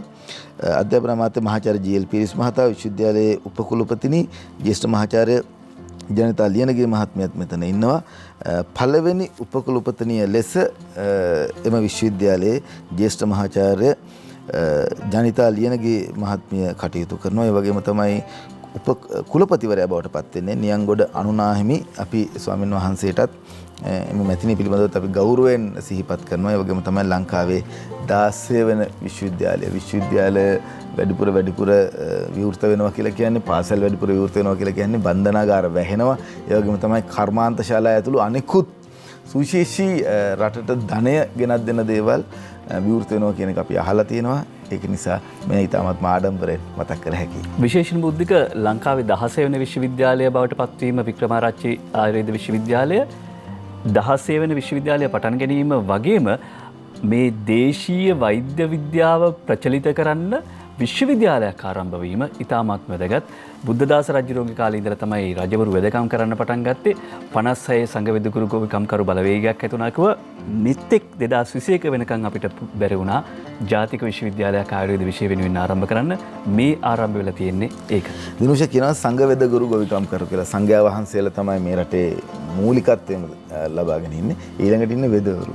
සංඝවෙදගුරු ඊට පස්සේ ගුරුවරු. අපි සූදානම් යන්නට විරාමයකට. මතක් කරන්න කැමති ඊයේ දවසේදී නිල වශයෙන් උත්සවය ආරම්භ වුණාට මෙය මූලිකවම ආරම්භ කිරීමේ කටයුතු සිදු කරේ පළවෙනිදා. එයත් මතක් කරමින් අපි පත්‍රමේන්තුවේදී මේ පිළිබඳව සඳහන් කරා. අපි නියංගොඩ විජිත අනුනාහිමිපාණන් වහන්සේ සම්බන්ධයෙන් කතා බහ කරා. උන්වහන්සේට උපකුලපති පත්විය පත් වුණා කියන එක නැත්නම් එය ලබා දුන්නා කියන කාරණාව 16 වෙනි විශ්වවිද්‍යාලයේ උපකුලපති විදිහට නියංගොඩ විජිත ස්වාමීන් වහන්සේ පත් වුණා. ඔව්. බුද්ධික එතකොට රජරට විශ්වවිද්‍යාලයේ කුලපති ස්වාමීන් වහන්සේ වන්නේ මිරිසවැටිය විහාරාධිපති ඊතල වැටුණුවේ ඥානතිලක නාහිමිපාණන් වහන්සේ. උන්වහන්සේ කෙලින් කතා කරන මූණට ඕන කෙනෙක්ගේ කෙලින් දෙයක් කියන ආණ්ඩුවකුණත් වැරද්දක් තියෙනවා නම් කෙලින් කියන ගෙන්නලා වාඩි කළා ඉස්සෙල්ලා කැලරි ටිකක් අවුලුපත් ටිකක් දීලා ඊට පස්සේ කෙලින් කතා කරලා වැරදි කියන්න ස්වාමීන් වහන්සේ නමක්. උන්වහන්සේ කරන මේ ප්‍රකාශය දැඩි අසීරුතා මැද ජනතාව ජීවත් කරවීමට ආණ්ඩුව දරන වෑයම අගය කළ යුතුයි කියලා සඳහන් කරනවා. මොකද ආණ්ඩුව ගේන්න උත්සාහ කරපු උදවියක් දැන් ආණ්ඩුව විවේචනය කරනවා කියලානේ මත ගොඩනගන්නේ. හැබැයි බලයට පැමිණි දාසිට ජනාධිපතිට කුහකයෝ බොරු චෝදනා නගනවා. ඒ වගේම උන්වහන්සේ සඳහන් කරනවා ඇයි මේ අගය කිරීම උන්වහන්සේ කරන්නේ කියලා. උදාහරණ කීපයක් දෙනවා. උතුරු මැද පළාත් මහඇල වැඩසටහන ඉක්ුත් 5 වනදා ආරම්භ කිරීම එකක්. මිලියන 88,500ක් යොදවලා කරපු ඒ වැඩපිළිවෙලින් අක්කර 1,50,000කට ජලය ලැබෙනවා. මේ කාර්යය ගැන යුද්ධය දිනුදාට වඩා උතුරු මැද ජනතාවට සතුටු වෙන්න පුළුවන්. ඒ වගේම මීටර් 7ක් පොළොවට උමගකින් කිලෝමීටර් 27ක් දුරට ජලය ගෙන යා යුතුයි කියලා ජනාධිපතිවරයා උපදෙස් දීලා තිබෙනවා. ජනාධිපතිවරයාගේ මැදිහත් වීමෙන් ගස් කපනවා කියලා අපහාස කරන මිනිස්සු මේවා දැනගත යුතුයි. එතුමා කැලේ කපන්න අනුමැතිය නොදෙන කෙනෙක් නිසා තමයි කැලේ නොකප මෙහෙම කිලෝමීටර් 27ක් යටින් උමගකින් වතුර ගෙනියන්න කියලා උපදෙස් දෙන්නේ. ඒ නිසා මේ දෙපළ අගමැති මහින්ද රාජපක්ෂ මහත්මයා සහ ජනාධිපති ගෝඨාභය රාජපක්ෂ මහත්මයා කියන මේ දෙපළ නිහඬව ගෙන යන වැඩපිළිවෙල ගැන ස්තුතිවන්ත වෙන්න ඕනේ කියලා උන්වහන්සේ කරන ප්‍රකාශය අපි උපුටා ගන්නේ අද මව්බිම් පුවත්පතින්. මේ තොරතුරු සම්බන්ධයෙන් කතා බහ කරන ගමන් වායු විදුලි බලාගාරයට අගමැති අතින් අද මුල්ගල කියලා සතුටුදායක ප්‍රවෘත්තියක් අපිට වාර්තා කරන්න පුළුවන්. මුදිතා දයානන්ද මේ වාර්තාව ඉදිරිපත් කරන්නේ. ශ්‍රී ලංකාවේ ප්‍රථම ස්වභාවික වායු විදුලි බලාගාරයට මුල්ගල තැබීම අගමැති මහින්ද රාජපක්ෂ මහතාගේ ප්‍රධානත්වයෙන් අද පෙරවරු 10ට කෙරවලපිටිය යුගදනවි බලාගාරය පරිශ්‍රයේදී සිද්ධ කරනවා කියලා වාර්තා කරනවා. අපි දිගින් දිගටම බලාපොරොත්තුවෙන් සිටියා බලශක්තිය පද්ධතිය කොහොමද වෙනස් වෙන්නේ? මේ බලශක්ති පද්ධතියට ඉස්සරහට යාමට හැකියාව ලැබෙන්නේ කොහොමද? බලශක්තිය පිළිබඳව අපි ගෙවන මුදල අපිට අඩු කරගන්න පුළුවන්ද? මේ වගේ කාරණා ටිකක් ජනතාව ඔළුව තිබුණා. ජාතික විදුලි මණ්ඩලයට 13%ක දායකත්වයක් එනම් මෙගාවට් 350ක ධාරිතාවක් එකතු කළ හැකි වනු ඇතැයි කියලා සඳහන් කරනවා. විදුලි අමාත්‍යාංශයයි මේ සඳහා කටයුතු සංවිධානය කරලා තියෙන්නේ. මේ බලාගාර ඉදිකිරීමෙන් පසු රුපියල් 30ක මිලට ගන්නා විදුලි ඒකකයක් රුපියල් 15ක මිලට ලබාගත හැකි වනු බව සඳහන් කරලා තියෙනවා. ඒ නිසා ඒ මුදලින් වසරකට රුපියල් බිලියන 12ක් රටට ඉදිරි කරගන්න පුළුවන් කියලා විදුලි බල අමාත්‍ය ජලාල සලහපෙරුම ඇතිතුමා ප්‍රකාශ කරලා තියෙනවා. විදුලි බල අමාත්‍යාංශයේදී මාධ්‍ය හමුවක් පැවතුණා. මෙහිදී තමයි එතුමා ප්‍රකාශ කරේ රුපියල් බිලියන 12ක් රටට ඉදිරි කරන්නට හැකියාව ලැබෙනවා මේ බලාගාරය ආරම්භ කිරීමෙන්. නව විදුලි බලාගාරය ඉදිකිරීම 2013 වසරේ සිට නැවතී තිබුණා. ඒ නිසා දවසින් දවස ඉහළ යන විදුලි පාරිභෝගික ඉල්ලුම සපරීමට ඩීසල් බලාගාරවල පිහිට පැටීමට සිදු වුණා. ඒ නිසා විශාල වශයෙන් මුදල් නාස්තියකුත් සිදු වුණා. ඉතාමත්ම අඩු වියදමකින් විදුලි බල නිෂ්පාදනය කළ හැකි මේ බලාගාරය පිළිබඳ සාකච්ඡාව මෙරට තුළ වසර 10ක් තිස්සේ පැවති අතර වත්මන් ආණ්ඩුවේ යථාර්ථ බවට පත් කිරීමට පියවර ගත්තා කියලා ඩලස් සලහපෙරුම ඇමතිවරයා ප්‍රකාශ කරනවා. ඩලස් ඇමතුමා කොහේ මොන වැඩකට ගියත් ඉතාමත්ම පරිස්සමෙන් කොහොමද මේ රටට වටින්නේ කියන එක පිළිබඳව කතා බහ කරලා හැමදේම කරන මැතිතුමෙක් අපිට මතකයි. අර පොත් සම්බන්ධයෙන් ගෙදර හිටපු දරුවන්ට කොරෝනා කාලෙදී කිව්වා පුතේ පොතක් ලියන්න කියලා. දැන් ඉදිරියේදී සූදානම් මේ පොත් එළියට එන්න ගිනස් වාර්තාවකට දිනුෂ පොත් හදලා තියෙනවා අපේ රටේ දරුවෝ. මේ දලස් ඇමතුමාගේ සංකල්පයක්. අපි මෙතනදී විශේෂයෙන්ම වායු විදුලි බලාගාරය සම්බන්ධව එතුමාට සුබ පතනවා. කසලවලිනුත් විදුලි බලාගාරයක් නිෂ්පාදනය කරා නිර්මාණය කරා. මේ සියල්ල සම්බන්ධයෙන් අපි කෘතඥතාවය පළ කරනවා. දැන් කසල බලාගාරයෙන් මෙගාවොට් 10ක විදුලියක් නිෂ්පාදනය වෙනවා. එක පැත්තකින් කොළඹ කුණු ටික කොළඹ කුණු කන්ද වාෂ්ප වෙනවා. කොළඹ කුණු නැති වෙනවා. ඊළඟට පරිසර හිතකාමී විදුලි උත්පාදනයක් මෙගාවොට් 10ක් ලැබෙනවා. දැන් මේ විදියට LNG බලාගාරය විවෘත කළා කියලා හෙට ලයිට් බිල් අඩු වෙන්නෙත් නැහැ. මේ කතා කරන භාෂාවෙන්ම කියන්නේ. එහෙම නැත්නම් හාල් පරිප්පු සීනි බිල් අඩු වෙන්නෙත් නැහැ. හැබැයි මේ විදියට බලශක්ති අවශ්‍යතාව හරියට හඳුනගෙන මේකට පිළියම යෙදුවොත් තව අවුරුදු 5කින් එන්න පුළුවන් ගැටලු ටික විසඳ ගන්න පුළුවන්. එතකොට ලංකාවේ ආර්ථිකය වර්ධනය වෙන්න ඕන නම් කර්මාන්ත වැඩිපුර බිහි වෙන්න ඕන නම් විදුලි අවශ්‍යතා ඉෂ්ට වෙන්න ඕනේ, ජල අවශ්‍යතා ඉෂ්ට වෙන්න ඕනේ, මහා මාර්ග ප්‍රවාහන අවශ්‍යතා ඉෂ්ට වෙන්න ඕනේ. ඒ නිසා අග්‍රාමාත්‍ය මහින්ද රාජපක්ෂ මහත්මයා කියනවා ආයතන අතර sannivedana විධිමත් කළොත් සංවර්ධන වැඩ තවත් ඉක්මන් කරන්න පුළුවන් කියලා. දේශපාලනික හේතුන් නිසා නතර වෙලා තිබුණ පහුගිය කාලේ සල්ලි නැහැ කියලා නතර වෙලා තිබුණා. හැබැයි දැන් ඒ සියල්ල ක්‍රමයෙන් පටන් ගන්න ලෑස්ති. ඒ වෙන විට දැනට ආරම්භ කර ඇති ඇතම් සංවර්ධන ව්‍යාපෘති ප්‍රමාද වීමට හේතුව අන්තර් ආයතනික සම්බන්ධතා දුරස්ව පැවතීම. ඒ කියන්නේ එක ආයතනයක් කරන දේ අනිත් ආයතනේ දන්නේ නැහැ. බුද්ධික එක උදාහරණයක් කියන්නම්. බත්තර මුල්ල මේ අපේගම පරිශ්‍රය. අපේගම පරිශ්‍රය ඉස්සර සංස්කෘතික අමාත්‍යාංශයට අයිති වෙලා තිබිච්ච ඉඩම. පහුගිය කාලෙදී මේ භූමිය අමාත්‍යාංශ 3කට කොටස් 3කට කඩලා තිබුණා. අධ්‍යාපන අමාත්‍යාංශයට, සංස්කෘතික අමාත්‍යාංශයට සහ මට මතක විදියට කර්මාන්ත අමාත්‍යාංශයට වගේ එක භූමිය කොටස් 3කට කඩලා තිබුණා. එතකොට සමාජලාවට මේ පැත්තෙන් මිදුලතු කාගෙන ගිහිල්ලා අර පැත්තට කුණු දාන්න බෑ. ඒක වෙනම අමාත්‍යාංශයක. අමාත්‍යාංශ අතර ආයතන අතර sannivedana විධිමත් කළොත් සංවර්ධන වැඩ ඉක්මන් කළ හැකියි කියලා අග්‍රාමාත්‍ය මහින්ද රාජපක්ෂ මහත්මිය උපදෙස් දෙන්නේ. ඒ නිසා සංවර්ධනය කියලා කියන්නේ වෙන මොනවත් නෙවෙයි ආර්ථික සංවර්ධනය වගේම තිරසර සංවර්ධනය. ඒ නිසා තමයි අනවසර ඉදිකිරීම වෙනුවෙන් පීවර ගැනීම, අඩු පහසුකම් සහිත ජනතාව වෙනුවෙන් නිවාස යෝජනා කිරීම, තෙත්බිම් හා ඇල රක්ෂිත ප්‍රකාශයටපත් කිරීම, සමුද්‍ර දූෂණය වැළැක්වීම මේවා එතුම කියන සංවර්ධන ක්‍රියාවලියට අයත් කියලා තිරසර සංවර්ධනයක් ගැනයි මේ කතාව වෙන්නේ. ඊට පස්සේ අපිට ඕනනම් පුළුවන් ඒත් එක්කම දඹුල්ලේ කතාවක් තියෙනවා මේ මේ බෝකුන්දර ආර්ථිකය වසා දැමුව කියන කතාව මතක් කරමින් යන්නම්. බෝකුන්දර ආර්ථිකය වසා දැමයි වෙළඳුන් 10කට කොරෝනා කියලා වාර්තාවක් ලැබිලා තියෙනවා. මොරටුව රේඛා තරංගනී ෆොන්සේක මේ වාර්තා ඉදිරිපත් කරන බෝකුන්දර ආර්ථික මධ්‍යස්ථානයේ වෙළඳුන් 32 දෙනෙකුට කළ PCR පරීක්ෂණයේදී 10 දෙනෙකු COVID-19 ලෙස හඳුනා ගැනීම හේතුවෙන් ආරක්ෂිත පියවර ලෙස ආර්ථික මධ්‍යස්ථානයේ තාවකාලිකව වසා දැමුව බව ප්‍රකාශ කරලා තියෙනවා. ආර්ථික මධ්‍යස්ථානයේ විස බීජ හරණය කිරීමෙන් පසුව ලබන සමුදා නැවත විවෘත කිරීමට බලාපොරොත්තු වන බව දිස්ත්‍රික් ලේකම්වරයා සඳහන් කරලා තියෙනවා. සියලුම වෙළඳුන් අද දිනදී PCR පරීක්ෂණයට ලක් කරනවා. සමහරක් විට මෙහිදී තවත් වෙළඳුන් හම්බෙන්නට ඉඩ තියෙනවා. දඹුල්ලේ එළවලු තොග මිල 50%කින් පහළට බැහැලා තියෙනවා. ඒ පිළිබඳව දිවයින පුවත්පත වාර්තා කරනවා. දඹුල්ලේ එළවලු තොග සම්බන්ධයෙන් මාතලේ විශේෂ වාර්තාකරු නිමල් ගුණතිලකයි මේ වාර්තාව ඉදිරිපත් කරන්නේ දිවයිනට. එළවලු තොග මිල 50%කින් පමණ පහළ ගොස් තිබෙන බව දඹුල්ල විශේෂ ආර්ථික වෙළඳ මධ්‍යස්ථානයේ තොග වෙළඳ ප්‍රකාශ කරනවා. යාපනයේ රජරට කලාපුරෙන් එළවලු තොග සැපයීම ඉහළ යෑම මිල පහළ යෑමට බලපෑ බව වෙළඳ සංගමයේ සභාපති චන්න ඇරවල මහතා ප්‍රකාශ කරනවා.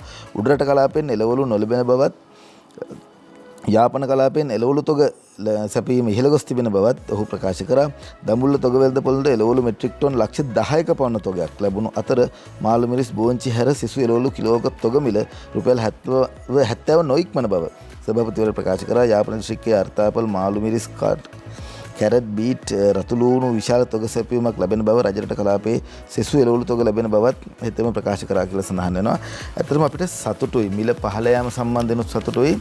දැන් රජය විසින් කළමනාකරණය කරගන්න හැකියාව ලැබුණොත් මේ වැඩි එළවලු තොග හරියට ශීතාගාරවල දාලා පිටරටට යවන්න මේ ක්‍රමවේදයන් හැදුවොත් එහෙම ඔන්න බලන රට එකතු වෙනකොට රට සමගි වෙනකොට අපිට ලැබෙන වාසි යාපනයත් දැන් අපිට එවන්න පටන් ගන්න දිනවා. පහුගිය 30 අවුරුදු යුද්ධ කාලේ දිනුවච අපෙන් එහෙට මුකුත් ගියෙත් නැහැ. එහෙම මුකුත් අපිට ආවෙත් නැහැ. දැන් යාපනයේ තාමත්ම සරුසාර බිමක්. එය නිර්මාණය කරන නිෂ්පාදනය කරන එළවලු ඇතුළු අනිකුත් ද්‍රව්‍ය මේ පැත්තට එනවා. මෙහි දේවල් එහෙට යනවා. අපි සූදානම් කරගත යුතුයි. දැන් රටක් විදිහට කළමනාකරණය කරමින් මේව කොහොමද පිටරටට යවන්නේ? විදේශීය විනිමය මේන් ලබා ගන්න කොහොමද කියන එක ඒ සම්බන්ධයෙන් තමයි තිබුණේ. දඹුල්ලේ එළවලු තොග මිල 50%කින් 15ට. ඔව් විවේචන වලට ඉඩක් තියෙන්න ඕනේ. විවේචන සාධාරණ නම් ඒවා ඉවසා දරන්නට පුළුවන් කමක් තියෙන්න ඕනේ. කළු ඉරිදා විරෝධයට ජාතික ජනබලවේගයේ සහාය කියලා අද මව්බිම් පුවත්පත වාර්තා කරනවා. 7 වෙනිදා කළු ඉරිදා ජාතික ජනබලවේගය මේ සඳහා සහයෝගය පළ කරනවා කියලා සඳහන් කරද්දී අද මව්බිම් පුවත්පත කියනවා කාදිනල් හිමිපාණන් වහන්සේ පවා පාස්කු වාර්තාව ප්‍රතික්ෂේප කරනවා කියලා ජේ.සී. අලුවතවල මන්ත්‍රීවරයා කරන ප්‍රකාශය ජේ.සී. අලුවතවල මන්ත්‍රීවරයා කියනවා මේ රටේ සෑම කාරණාවක් නිතා ව්‍යාකූල තත්වයකට පත් වෙලා පාස්කු ප්‍රහාරය සම්බන්ධව ආණ්ඩුවට ලොකු වගකීමක් තියෙනවා 69 ලක්ෂයක් ඡන්දය අරන් රටේ ජාතික ආරක්ෂාව රකින්න බලය ගත්තේ පාස්කු ප්‍රහාරයට සම්බන්ධ සියලු අයට දඬුවම් දෙනවා කියන පොරොන්දුව මත ඒ නිසා ඒ පොරොන්දුව ඉෂ්ට කිරීමේ වගකීම තියෙනවා කියලා ජේ.සී. අලුවතවල පාර්ලිමේන්තු මන්ත්‍රීවරයා සමගි ජනබලවේගයේ මාධ්‍ය සාකච්ඡාවකට සහභාගී වෙන සඳහන් කරද්දී පාස්කු කොමිසමේ වාර්තාව පිළිබඳව පමණක් නොවේ දේශපාලන පරිගැනීම් පිළිබඳ ජනාධිපති කොමිෂන් සභාවේ වාර්තාවත් වහාම පාර්ලිමේන්තුවට ඉදිරිපත් කරන්න කියලා සමගි ජනබලවේගය ඉල්ලා සිටිනවා. අධිකරණ තීන්දුවලට බලපෑම් කරන කොමිෂන් සභාවට බලයක් නැහැ කියලා නීතිඥ කිරියල්ල මහත්මයා සඳහන් කරනවා. අද ලක්ෂ්මන් කිරියල්ල මහත්මයාගේ ප්‍රකාශයත් වාර්තා කර සිටින්නේ මව්බිම පුවත්පතමයි. අද විශේෂ පුවතක් තෝරගත්ත මේ C2 යටතේ තියෙන්නේ දිව ඉන පුවත්පතයි මේ වාර්තා කරන්නේ. දොඩන්දුවේ ජාඩි පල් නොකර වෙළඳ පොලක් හදා දෙන්න කියලා සඳහන් කරන ලලිත් චාමින්දගේ විශේෂ වාර්තාවක්. මේ අපි තෝරගත්ත දොඩන්දුව ප්‍රදේශයේ අපි ජාඩි කර්මාන්තය සම්බන්ධයෙන් කතා බහ කරාම පොඩි දකුණට තමයි ජාඩි කර්මාන්තය පිළිබඳව කතා බහ කරන්නේ. ජාඩි කර්මාන්තය දොඩන්දුවේ දීවරයන් අතරත් ඇත්තේ වෙන් කළ නොහැකි තරමේ සැබඳියාවක්. කොටින්ම කිව්වොත් දොඩන්දුවේ දීවරයන් හා ජාඩි අතර ඇති ඉතිහාස කතන්දරය ඉතාමත්ම දිග ඈත ඉතිහාසයට දිව යනවා. ලෙස්ලි ගාමිණී මාතාව විසින් රචිත පුරාණ ලංකාවේ වරායන් පිළිබඳව කෘතියේ ජාඩි ගෙන ආ දොඩන්දුව ගැන හරියපුවට විස්තර කරලා තියෙනවා. කොහොමද දොඩන්දුවේ ජාඩි කර්මාන්තය පැවතුනේ අනිකුත් වරායවල් එක්ක මඩකලපුව හලාවත ත්‍රිකුණාමල මේ වරායන් එක කොහොමද දොඩන්දුවේ ජාඩි කර්මාන්තය සම්බන්ධ වුණේ කියන එක ගැන පැහැදිලි කරලා දීලා තිනවා. නමුත් මේ වන විට දොඩන්දුවේ ජාඩි හරියට වෙළඳාමක් විදිහට පවත්වා ගන්නට හැකියාව ලැබෙන්නේ නැහැ කියන කතාව තමයි ලලිත් චාමින්ද මහත්මයා විශේෂ ප්‍රවෘත්තියක් විදිහට විශේෂාංගයක් ලිපියක් පළ කරලා තියෙන්නේ වීසිදැල කියන අතිරේකයට දිවෙන පුවත්පතේ. ඔව්. ජාඩි රැකගන්න නම් ජාඩියට මූඩිය හරියට ගැලපෙන්න ඕනේ. ජාඩියට මූඩිය වගේ කියන්නේ ඒකනේ. හොඳ ගැලපීමකට තමයි ජාඩියට මූඩිය වගේ කියලා කියන්නේ. ක්‍රීඩාවට ක්‍රීඩකයන් සම්බන්ධ වීම, ක්‍රීඩා පරිපාලනයට ක්‍රීඩකයන් සම්බන්ධ වීම ජාඩියට මූඩිය ගැලපීම වගේ ක්‍රීඩා ඇමතිවරයා ක්‍රීඩකයෙක් සහ මේ බලන්න වටේ ඉන්න අනිත් අයත් මහේල ජයවර්ධන කුමාර සංගක්කාර පේන විදිහට ජාඩියට මූඩි ගැලපිලා. ඒ නිසා ලංකාවේ පළවෙනි වතාවට ක්‍රීඩා සිතියමක් සහ ක්‍රීඩා කැලෙන්ඩරයක් හැදෙනවා. අපි සාමාන්‍යයෙන් ක්‍රීඩා පුවත් තෝරගන්නේ අන්තිමටමනේ. හැබැයි ක්‍රීඩාව ජාතික මාතෘකාවක් වෙන්න ඕනේ කියලා හිතන නිසා සහ ලංකාවේ පළවෙනි වතාවට එහෙම ක්‍රීඩා මාර්ග සිතියමක් කැලෙන්ඩරයක් හැදෙන පුවත අරුණ පුවත්පතෙන් අපි තෝරගන්නවා. ලංකාවේ ක්‍රීඩා බහුතරයක් තවමත් නැගී එන කාණ්ඩයේ තියෙන මහේල ජයවර්ධන කියලා කියන්නේ මේ ඊයේ පෙරේදා සඳහන් වුණා. ඒ කියන්නේ ක්‍රීඩා පිටියේ විශිෂ්ටතම නායකයා කියලා ICC පෙරේද කියලා තිබුණා. ලංකාවේ බොහෝ කණ්ඩායම් සහ කේවල ක්‍රීඩා තවමත් නැගින කාණ්ඩයේ පසුවන බව ජාතික ක්‍රීඩා සභාවේ සභාපති මහේල ජයවර්ධන මහත්මයා සඳහන් කරනවා. ශ්‍රී ලංකාවේ සියලුම ක්‍රීඩාවන්ගේ දක්ෂතා සම්බන්ධයෙන් සැලකිල්ලට ගනිමින් එම ක්‍රීඩාවල වර්තමාන තත්ත්වයේ කාණ්ඩ 4කට බෙදා වෙන් කරන්නට ජාතික ක්‍රීඩා සභාව අවධානය යොමු කර තිබෙනවා. ඉන් පළවෙනි කාණ්ඩයේ ඉහළ දක්ෂතා දක්වන ක්‍රීඩා සඳහා වෙන් කර තිබෙනවා. ඒ කියන්නේ පැරාලිම්පික්, ආසියානු ක්‍රීඩා උළෙල, පොදු රාජ්‍ය මණ්ඩලය වැනි ක්‍රීඩා පදක්කම් බලාපොරොත්තු තබා ගන්න පුළුවන් ක්‍රීඩකයෝ. මේ විදිහට කණ්ඩායම් 4කට බෙදනවා. මේ අතර මේ ව්‍යාපෘතිය අනුව මේ වසරේදී වෘත්තීයමය මට්ටමේ තරඟාවලි රැසක්ම පැවැත්වීමට නියමිත බව ක්‍රීඩා අමාත්‍ය නාමල් රාජපක්ෂ මහත්මයා සඳහන් කරනවා. ක්‍රීඩා මාධ්‍යවේදියෙක් නගපු ප්‍රශ්නයකට උත්තර දෙමින් දැන් ක්‍රීඩාවට ආදරය කරන ඕනම කෙනෙක්ට නිලවරණයකට එන්න පුළුවන්. ඇවිත් ක්‍රීඩාව හදන්න පුළුවන්. එකම කණ්ඩායමක් නිලධාරීන් වෙලා ඉන්න එක වෙනස් වෙන්න ඕනයි කියලා අමාත්‍යවරයා සඳහන් කර තිබෙනවා. අද තෝරගන්නේ අරුණ පුවත්පතේ. දිනෝෂය දැන් ක්‍රීඩාව සම්බන්ධයෙන් කතා බහ කරාම නාමල් රාජපක්ෂ අමාත්‍යවරයා ක්‍රීඩා ඇමති වුණ ගමන් කාරණා කිහිපයක් සිද්ධ වෙනවා. එකක් තමයි ලංකාවේ ඉන්න දක්ෂතම ක්‍රීඩකයෝ ටික. ක්‍රිකට් ක්‍රීඩාවේ මහේල කුමා වගේ ඒ වගේම ජුලියන් බෝලින් ඇතුළු දක්ෂම ක්‍රීඩකයෝ ටික එකතු කරලා කමිටුවක් හැදුවා.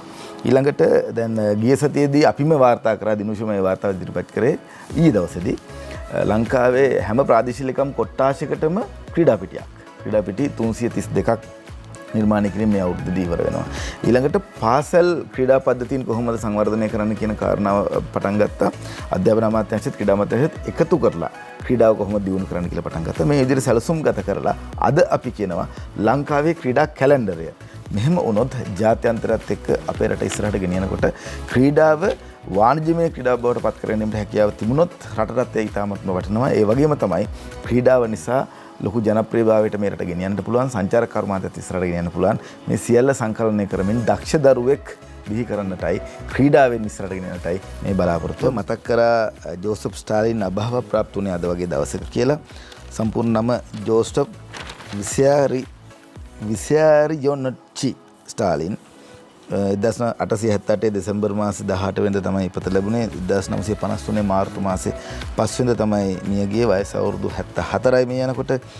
1927 ඉඳලා 1953 දක්වා සෝවියට් සමූහාණ්ඩුවේ කොමියුනිස්ට් පක්ෂයේ ඒකාධිකාර නායකයා එතුමා.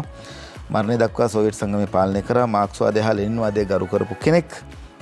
ඒ වගේම තමයි මතවාදී ප්‍රතිපත්තිය ජනප්‍රිය වුණේ ස්ටාලින්වාදයේ විදිහට. ඔහුගේ පාලන කාලයේදී රුසියාව කාර්මික බලවතෙක් බවට ශීඝ්‍රයෙන් පරිවර්තනය කරන්නට ඔහුට හැකියාව ලැබුණා. ආහාර නිෂ්පාදනය කෙරෙහි බලපෑම් ඇතිවීමෙන් විශාල දුර්භික්ෂයක් ඒ කාලේදී ඇති වුණා. මේ සියල්ලටම ඔහු දැක්වුවේ ඉතාමත්ම දරදඬු ප්‍රතිපත්තියක්. දේශපාලනය සහ හමුදා නිලධාරීන්ට ඇතුළු 100,000 ගණනක් සිරගත කිරීම, පිටුවහල් කිරීම හා මරදඬුවට ලක්වීම ආදියත් සිදු කරා. හොඳ නරක දෙපැත්තම සිද්ධ වුණා කියලා කියනවා ජෝසප් ස්ටාලින්ගේ කාලේ. අද එතුමාගේ අභාව ප්‍රාප්ත වෙච්ච දිනේ නැත්නම් මිය ගිය දිනේ. ඒ වගේම තමයි අද රසවින්දන අතිරේකයේ තව ප්‍රවෘත්ති කිහිපයක් තියෙනවා. ඒ තුලින් අපි සාකච්ඡා කරන්න සූදානම් ලොකුම ප්‍රශ්නය චිත්‍රපට බෙදා හැරීමයි. සාකච්ඡා විතරයි වැඩ නැහැ කියලා කියනවා. ලංකාවේ චිත්‍රපටයට මොකක්ද මේ වුනේ, සිනමාවට මොකද වුනේ කියන එක ප්‍රවීණ චිත්‍රපට නිෂ්පාදක එච්.ටී. ප්‍රේමසිරි මහතා සමග කරපු සාකච්ඡාවක්. අද සමන්ත යහපත් තමයි සාකච්ඡාව ඉදිරිපත් කරන්නේ. විශේෂයෙන් දේශීය සිනමාවේ දැවැන්තම නිර්මාණ ප්‍රේක්ෂකයන් අතරට ගෙන ඒමට කටයුතු කරපු එච්.ඩී. ප්‍රේමසිරි මහත්මයා පැහැදිලි කරලා දෙනවා. පොලිමේ චිත්‍රපට තියාගෙන ඉන්නවා, බෙදා හැරීම ගැන නිතර සාකච්ඡා පවත්වනවා. නමුත් වැඩ හරියට නැහැ. හරි ප්‍රචාරයක් ලබා දෙන්නෙත් නැහැ සහ බෙදා හැරීමේ ක්‍රමවේදය හරියට සිද්ධ වෙන්නෙත් නැහැ කියන එක. ඒ වගේම මේ වෙලාවේ මතක් කරන්න ඕන සුබ උපන්දිනයක් කියන්නට ඕන. සුනිල ලකඹර පුන් සඳානෝ කියලා චිරංජයතු කලාකරුවානනි කියලා සඳහන් කරලා තියෙනවා. සම්මානනීය ගේය පද රචකයෙකු, ගුවන්විදුලි සංස්ථාවේ හිටපු සභාපතිවරයෙකු, ශ්‍රී ලංකා රූපවාහිනී සංස්ථාවේ හිටපු අධ්‍යක්ෂ ජෙනරාල්වරයෙකු සහ සාහිත්‍යවේදියෙකු, අමාත්‍යාංශ ජ්‍යෙෂ්ඨ සහකාර ලේකම්වරයෙකු ලෙස කටයුතු කළ සුනිල් සරත් පෙරේරා මහතාගේ උපන්දිනය අදට යෙදී තිබෙනවා. ස්වාධීන රූපවාහිනී සේවයේ විදිහට සුනිල් සරත් පෙරේරා මහත්මනි අපි ඔබට සුබ උපන්දිනයක් කියලා ප්‍රාර්ථනා කරනවා. ඔව් දැන් අර එතනදී තියුණාට ගේය පද රචකයෙක් කියලා සුනිල් සරත් පෙරේරා මහත්තයා කියන්නේ නෑ, ගේය පද රචකයෙක් කියන්න ඕනේ නෑ. ඒක ගී පද රචකයෙක් කියලා. කොහොමුණත් එතුමාට සුබ පතනවා. ඇතර මේ අද බුද්ධික වන ස්ටාලින් පිළිබඳව සඳහන් කළා, මාක්ස් පිළිබඳව සඳහන් කළා. ස්ටාලින් වාදය, මාක්ස් වාදය මේවයිද කියන්නේ මධ්‍යගත සැලසුම් ක්‍රමයක්. මැද ඉඳලා සැලසුම් කරන්න ඕනේ කියලා. හැබැයි විවෘත ආර්ථිකයේදී එහෙම මැද ඉඳලා සැලසුම් කරන්න බෑ. ඒ නිසා තමයි බඩු මිල පාලනය කරන්න බැරි. ඒකට විකල්ප ක්‍රම තියෙනවා. ඒ විකල්ප ක්‍රම අනුව තමයි සතොස පාසල් පොත් සපත්තු අඩු මිලට දෙන්න යනවා කියලා කියන්නේ. පාසල් පොතක මිල, පෙළ පොතක් නෙවෙයි, එක්සයිස් බුක් කියලා කියන්නේ. ඒවා රුපියල් 10ක් අඩුවෙන් දෙනවලු, සපත්තු රුපියල් 300ක් අඩුවෙන් දෙනවලු. ඒක නිකන් ඇඩ් එකක් වගේනේ, වෙළඳැන්වීමක් වගේනේ. හැබැයි ඒක කිව්වේ හේතුවක් මත. මොකද මෙගා සතොස දිවයින පුරා සතොස අලවියේ 155ක වර්ධනයක් කියලා අද චාමර පල්ලෙගෙදර වාර්තා කරනවා. අත්‍යවශ්‍ය ආහාර ද්‍රව්‍ය 27ක මිල පහද දැමීමත් සමග සතොස අලවියේ 155කින් වර්ධනය වී ඇතැයි වෙළඳ බඳුලුකුණ වර්ධන මහත්මයා කියනවා. ඉදිරියේදී මෙගා සතොස නමින් විශාල පරිමාණයේ සතොස වෙළඳසැල් ජාලයක් ආරම්භ කරන බවත්, රාජ්‍ය ආයතනවල සේවය එකම වහලක් කැටින් ලබා ගැනීමේ රජවාස මධ්‍යස්ථාන වවුනියාව, මඩකල්පුව, හම්බන්තොට ආදී ප්‍රදේශවල මේ අවුරුද්දේ හදනවා කියලාත් හිතම සඳහන් කරනවා. බන්දුල ගුණවර්ධන මැතිතුමා පහුගිය දවසකදී හම්බුණා දිනෝෂ. මම ඉඳගෙන ඇහුවා එතුමගෙන් මේ අපි පුවත්පත්වල නිතරම එතුමා ගැන කතා බහ කරනවා. එතුමගේ ඡායාරූපය හැමදාම මේ ජනතාව වෙනුවෙන් සටන් කරන්න ගිහිල්ලා කාටුන් විදියට ඇඳෙනවානේ. මම හිතුවා කොහොමද මෙතරම් අඩුවට මේ බඩු දෙන්නේ කියලා. ඊට පස්සේ පැහැදිලි කරලා දුන්නා බුද්ධික වෙළඳ දැන්වීම සඳහා තමයි ගොඩක් මුදල් වැය කරන්නේ. අපිත් වෙළඳ දැන්වීම මගින් තමයි ආයතනයක ජීවත් වෙන්නේ. හැබැයි ජනතාවගේ පැත්තෙන් සඳහන් කරලා එතුමා කිව්වා සතොස්ස හැම ආයතනයකම බඩු ඉතාමත්ම අඩු මුදලට දෙන්න හැකියාව ලැබිලා තියෙන්නේ. කෙලින්ම නිෂ්පාදකයාගෙන් අතරමැදියෙක් අවම වශයෙන් සම්බන්ධ කරගනිමින්, නැත්නම් සමහර කලට අතරමැදිය ඇත්තෙම නැහැ. සතොස මගින් ජනතාවට ඉතාමත්ම අඩු මුදලට අර ප්‍රමිති තත්ත්වයේ බඩුම ලබා දීමට කටයුතු කරනවා කියලා ඉන්න එක ක්‍රමයක් තමයි සඳහන් කරේ. තේ පිළිබඳව සඳහන් කරා සතොස විසින් නිෂ්පාදනය කළ ලබා දෙන නිර්මාණය කළ ලබා දෙන තේ කුඩුවල මිල අඩු කරාට පස්සේ සියලුම සමාගම් කැමති වෙලා තිනවා ඒ මුදලට සතොස මගින්ම තේ ලබා දෙන්න. මේ වගේ උදාහරණ ගණනාවක් අපිට පැහැදිලි කරලා දුන්නා. සතොසෙන් ජනතාවට ඉතාමත්ම අඩු මුදලට බඩු භාණ්ඩ ලබා දීමට කටයුතු කරනවා. ඔහුගේ ආරාධනාව ආයාචනාව සියලුම සමාගම් ලාභය තියාගන්න ගිනි ලාභයක් තියාගෙන නැත්නම් අති විශාල වශයෙන් දැවන්ත ලාභයක් තියාගෙන ජනතාව අපහසුතාවට පත් කරන්න එපා කියන එක අමාත්‍යවරයෙක් විතර එහෙම හිතපු ගැන අපි ගොඩක් සතුටු වෙනවා. අපි සූදානම් කාටුන් බලන්න යන්න. කාටුන් වලත් සමහරට බඳුල ඇමතුමා ඇති. නැති වුණොත් ඒක කාටුන් වෙන්නේ නැහැ.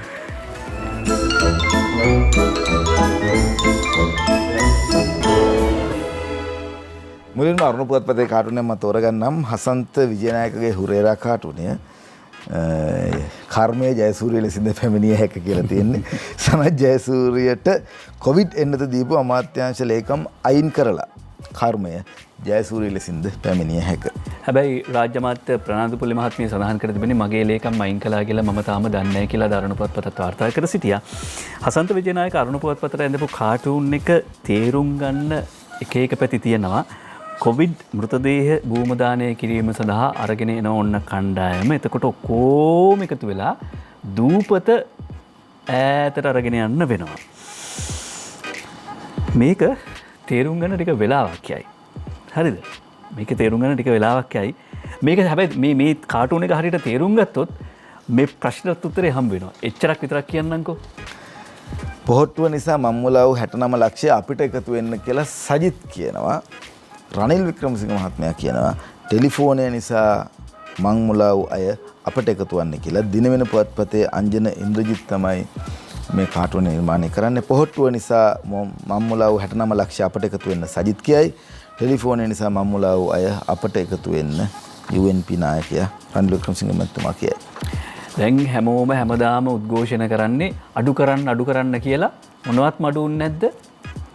ජනරාණි කියනවා අඩු වෙලා තියෙනවා.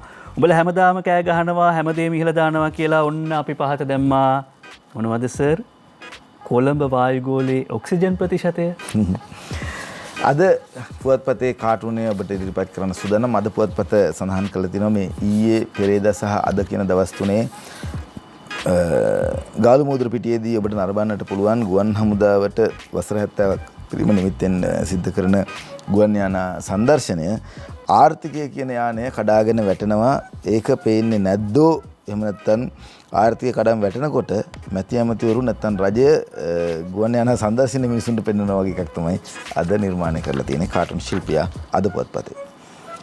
කළුයිරිදා කියන බස් එක යනවා ෆුට්බෝඩ් එකේ නැග ගන්නත් බැරුණ සමහරට බස් එකට ඇතුළට ගන්න එකක් නෑ කවුරුවත්.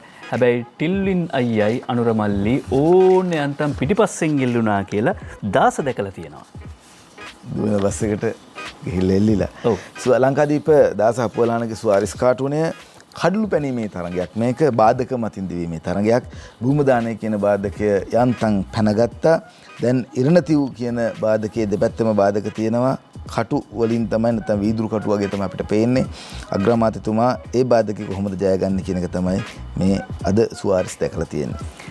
අංජන ඉන්ද්‍රජිත්ගේ කාටුනය කියලා වැඩක් නැහැ. දිනවෙන පුවත්පතෙන් තෝරගන්නේ. එයාලගේ කාලේ ගත්ත ණය සුදු අලි ව්‍යාපෘතිවලට එදෙව්වේ නැහැ කියලා කබීර් හෂීම් කියන්නේ. ඇත්ත. එයාලා එදෙව්වේ කොළ අලි ව්‍යාපෘතිවලටනේ. මෞබිම් පුවත්පතේ කාටුනයක් MD වීරරත්නගේ හරිත පක්ෂය නිර්මාණය කරනවා සජිත් ප්‍රේමදාස නායකතුමා පිටිපස්ස ඉඳගෙන රිෂඩ් බදුරුදීන් හරිත පක්ෂය නිර්මාණය කරන්න උදව් කරනවා. තින්ත ටික ලබා දෙන්නේ එතුමා. කපුරාල අංජනම බලද්දී පෙනිච්ච දෙයක් අපි දැකපු නැති දෙයක් වෙන්නේ නැති වාර්තා කරන්නේ අරුණ පුවත්පත මේ අංජනමේ දැක්ක දේ. ඇඳගෙන සජිත් ජංගමයේ පටරෙද්ද යයි රට වටා කරමින් අමුතුම සද්ද. ජනතා ගැටලු කොපමණ විසඳා ඇද්ද? යහපාලනේ ඇයි ඔහු සිටියේ නැද්ද? කවි දෙකක් මගේ අතේ තියෙනවා. එකක් ඕකයි තත්ත්වය, අනිත් එක දවසේ පද 4. දිවෙන පොත්පතේ ඕකයි තත්ත්වය මුලින්ම කියනනම් ඉන්දික. SI උන්නහේ කෙල්ලෙක් දැලේ දමා බෙල්ලත් කපාලයි මැරුවේ නොවි පමා. ඔහු දිවි නහගනී දිවියට යොදා කොමා තහනම් ගහේ ගෙඩි කෑවොත් ලෙඩේ තමා. අනුරාධයි ඕකයි තත්ත්වය. දවසේ පද 4. ඇස නොගැටුනිය ඇස නොගැටුණිය කුරුවිට තරුණියගේ හිස තිබුණි නම් මියයාවිද රුදුරු ලෙස. හිසසුන් කඳ තිබුණි ලොකු බෑගයක බැස. හිස ඇති නැති අයට මෙය පාඩමකි යස. විදුර අබේනායකගේ ඒ පද හතර, විදුරගේ පද හතරත් ඒ වගේම අනුරාධගේ පද හතරත් අපිට පසක් කරලා දෙනවා. හිස ඇතුව වැඩ කරන්නත් තහනම් ගහේ ගෙඩි ගන්න එපා කියලා. ඔව්. අද ඉඳලා වැස්ස එයි කියලා කාලගුණිද්‍යා දෙපාර්තමේන්තුව කියනවා. අර කිව්වාගේ මේ සතියන්තෙත් සමහරවිට අංකල් කියලා කියාගෙන එහෙම නැත්නම් ඔය කිව්වා වගේ සම්මතය පිටපනින්න උත්සාහ ගන්න සමහර පාරවල් ඇති නිවැරදි කරගන්න තාම පීල්ලෙන් පිටපනින්න ඒකට ඉඩක් නැහැ කියන එක දැන් තේරුම් ගන්න වෙනවානේ. අපි නිතරම මතක් කරනවා මුවාවරණ පළඳගෙන ඉන්න මීටර් 2 දුර කියන කතාව පරිස්සම් වුණොත් මේ වසංගතෙනොත් මිදෙන්නට හැකියාව ලැබේවි. ඔබට ලස්සන සතියන්තයක් ලබන සතියේ සඳුදා මම දිනුෂත් වෙනවා. හෙටත් අනිද්දාත් පත්‍රමේන්තුව තියෙනවා. ඒකට සම්බන්ධ වෙන්න තොරතුරු දැනගන්න මේ රට දක්න පිටු අතර පත්‍රමේන්තුව. ගිහිල්ලා එන්න ලස්සන දවසක්. ලස්සන සතියන්තයක්.